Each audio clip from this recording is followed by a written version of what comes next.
ਮੇਰੇ ਪਿਆਰੇ ਦੇਸ਼ਵਾਸੀਓ ਨਮਸਕਾਰ। ਅਸੀਂ ਸਭ ਨੇ ਬੀਤੇ ਦਿਨੇ 'ਚ ਦੇਸ਼ ਦਾ ਸਮਰਥ ਤੇ ਉਹਦਾ ਸੰਯਮ ਦੋਵੇਂ ਦਿਖੇ ਨੇ। ਮੈਂ ਸਭਨੇ ਸ਼ਾ ਪਹਿਲੇ ਭਾਰਤ ਦੀ ਪਰਾਕਰਮੀ ਸੈਨਾएं गी, सशस्त्र बलें गी, साड़ी खुफिया एजेंसियां गी, साढ़े साइंसदानें गी हर भारतवासी आसेआ सैल्यूट करना। साढ़े वीर सैनिकें ऑपरेशन सिंदूर दे लक्ष्यें गी हासिल करने आस्ते असीम बहादरी दा प्रदर्शन कीता। मैं उनदी वीरता गी, उनदे साहस गी, उनदे पराक्रम गी अज समर्पित करना। साढ़े देश दी हर मां गी, देश दी हर भैन गी ते देश दी हर धी गी ये पराक्रम समर्पित करना। साथियों, 22 अप्रैल गी पहलगाम च आतंकवादियों जो बर्बरता दसी ही उसने देश ते दुनिया गी लाइए रखी ओड़िया हा। छुट्टियां मना करदे निर्दोष मासूम नागरिकें गी धर्म पुछिए उनदे परिवार दे सामने, उनदे बच्चें दे सामने बेरहमी कन्ने मारना ये आतंक दा बड़ा विभत्स चेहरा हा, क्रूरता ही। ये देश दे सद्भाव गी तोड़ने दी घिनौनी कोशिश ही। व्यक्तिगत रूपै च मेरे लिए ये पीड़ बड़ी बड्डी ही। इस आतंकी हमले दे बाद सारा राष्ट्र, हर नागरिक, हर समाज, हर वर्ग, हर राजनीतिक दल एक सुरै च आतंक दे खिलाफ सख्त कार्रवाई लई उठी खड़ोता। असीं आतंकवादियों गी मिट्टी च मिलाने आस्ते भारत दी सेनाएं गी पूरी छूट देई ओड़ी ते अज हर आतंकी, आतंक दा हर संगठन जानी चुकिया है जे साड़ी भैनें धीएं दे मत्थे थमां संदूर ढाने दा नतीजा केह् हुंदा है। साथियों, ऑपरेशन सिंदूर ये छड़ा नां नहीं है, ये देश दे कोटि कोटि लोकें दी भावनाएं दा प्रतिबिंब है। ऑपरेशन सिंदूर न्याय दी अखंड प्रतिज्ञा है। 6 मई देर रातीं 7 मई दी सवेर सारी दुनिया ने इस प्रतिज्ञा गी नतीजे च बदलदे दिक्खेआ है। भारत दी सेनाएं पाकिस्तान च आतंकवाद दे ठिकाने पर, उनदे ट्रेनिंग सेंटरें पर सटीक हमला कीता। आतंकियें सुखने च भी नहीं सोचेआ हा जे भारत इन्ना बड्डा फैसला ले सकदा है।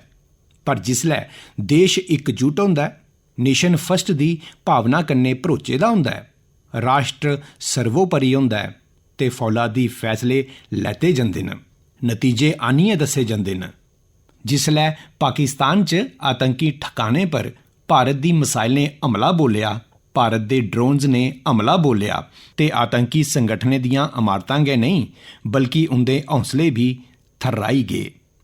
बहावलपुर ते मुरीदके जने आतंकी ठिकाने एक चाली कन्नै ग्लोबल टैररिज्म दी यूनिवर्सिटीज़ रहियां न। दुनिया च कुतै भी जेड़े बड्डे आतंकी हमले होए न, भावें ओह् 9/11 होऐ, भावें लंदन ट्यूब बॉम्बिंग्स होन या भारत दे दशकें च जेड़े बड्डे बड्डे आतंकी हमले होए न, उंदे सभनें दे तार कुतै ना कुतै आतंक दे इनें ठिकाने कन्नै जुड़दे रेह् न। आतंकियें साड़ी भैनें दा संदूर उजाड़िया हा, इस करी भारत ने आतंक दे एह् हैडक्वार्टर उजाड़ी दित्ते। भारत दे इनें हमलें च 100 कोला मते खूंखार आतंकवादियों गी मौत दे घाट उतारिया गया है। आतंक दे मते सारे आका गेदे 2.5-3 दशकें थमां पाकिस्तान च खुल्लेआम फिरा करदे हे, जेड़े कि भारत दे खिलाफ साजिशां करदे हे। उनेंगी भारत ने एक झटके कन्नै खत्म करी दित्ता। साथियों, भारत दी इस कार्रवाई कोला पाकिस्तान बड़ी निराशा च घिरी गया है, हताशा च घिरी गया है, बौखलाई गया है ते इस्सै बौखलाहट च उसने एक होर दुस्साहस कीता। आतंक पर भारत दी कार्रवाई दा साथ देने दी बजाय पाकिस्तान ने भारत पर गै हमला करना शुरू करी दित्ता। पाकिस्तान ने साढ़े स्कूलें कालजें गी, गुरुद्वारें गी, मंदिरें गी, आम नागरिकें दे घरें गी निशाना बनाया। पाकिस्तान ने साढ़े सैन्य ठिकाने गी निशाना बनाया। पर इसदे च भी पाकिस्तान आपूं गै बेनकाब होई गया। दुनिया ने दिखिया जे कि'यां पाकिस्तान दे ड्रोन्स ते मिसाइलां भारत दे सामने तीले आंगर बिखरी गईयां। भारत दे सशक्त एयर डिफेंस सिस्टम ने उनेंगी शमाना च गै तबाह करी दित्ता। पाकिस्तान दी तैयारी बन्ने पर हमले दी ही, ਪਰ ਭਾਰਤ ਨੇ ਪਾਕਿਸਤਾਨ ਦੇ ਸੀਨੇ ਪਰ ਵਾਰ ਕਰੀ ਦਿੱਤਾ।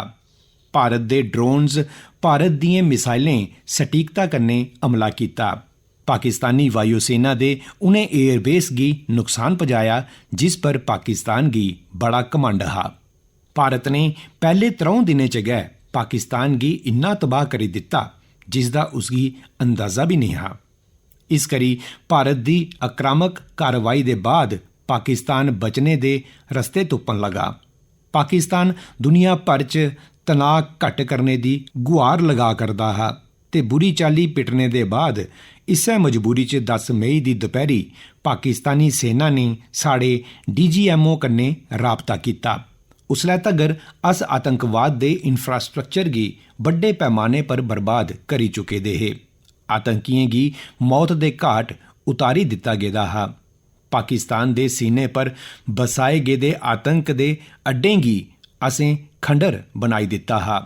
इस करी जिसलै पाकिस्तान पासिया गुहार लाई गई, पाकिस्तान पासिया जिसलै ये आख्या गया जे उसदे आसिया अग्गों दा कोई आतंकी गतिविधि ते सैन्य दुस्साहस नहीं दसिया जाग ते भारत ने भी उस पर विचार किया।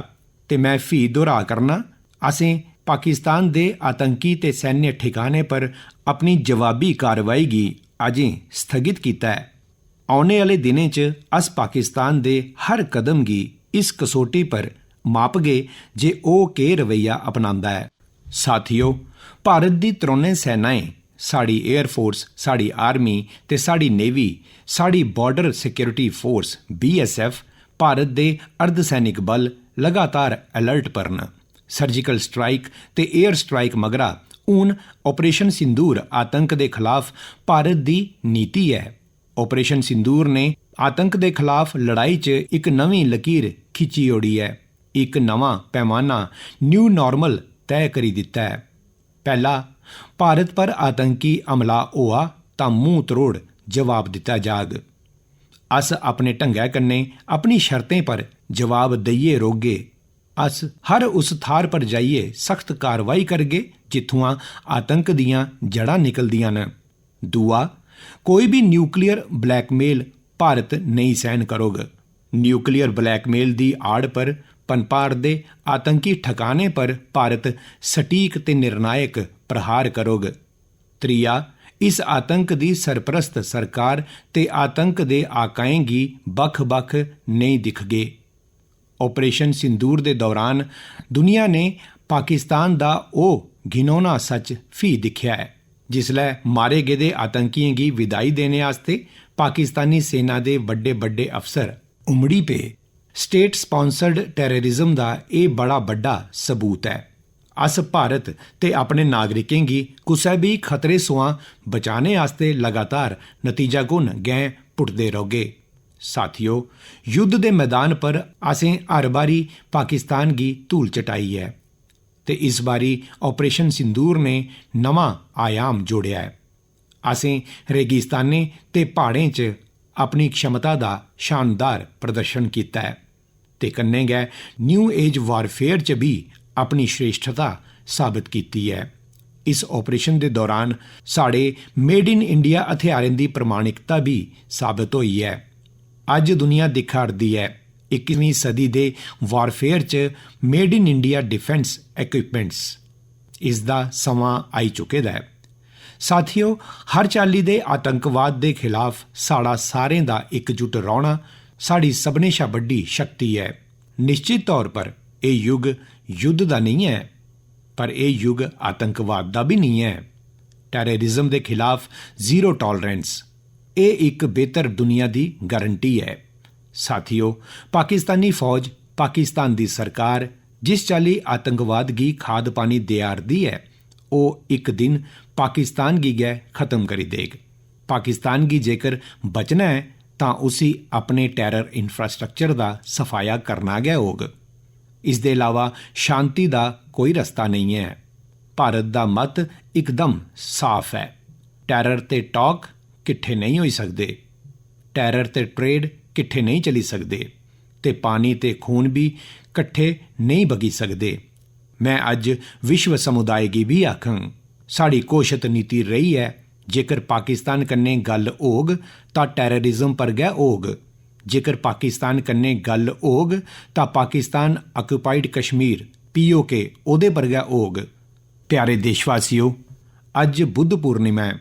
भगवान बुद्ध ने असेंगी शांति दा रस्ता दस्सेआ। शांति दा रस्ता भी शक्ति सोआं होइयै गै जंदा है। मानवता शांति ते समृद्धि आह्ली भेठा बधा है। हर भारतीय शांति कन्नै जी सकै, विकसित भारत दे सुखने गी पूरा करी सकै। इसदे आस्ते भारत दा शक्तिशाली होना बड़ा गै जरूरी है ते लोड़ पौने पर इस शक्ति दा इस्तेमाल भी जरूरी है। ते पिछले किश दिनें च भारत ने इ'यै कीता है। मैं इक बारी फ्ही भारत दी सेना ते सशस्त्र बलें गी सैल्यूट करना, भारतवासियों दे हौसले ते इकजुटता गी नमन करना। धन्नवाद। भारत माता दी जय। भारत माता दी जय। भारत माता दी जय।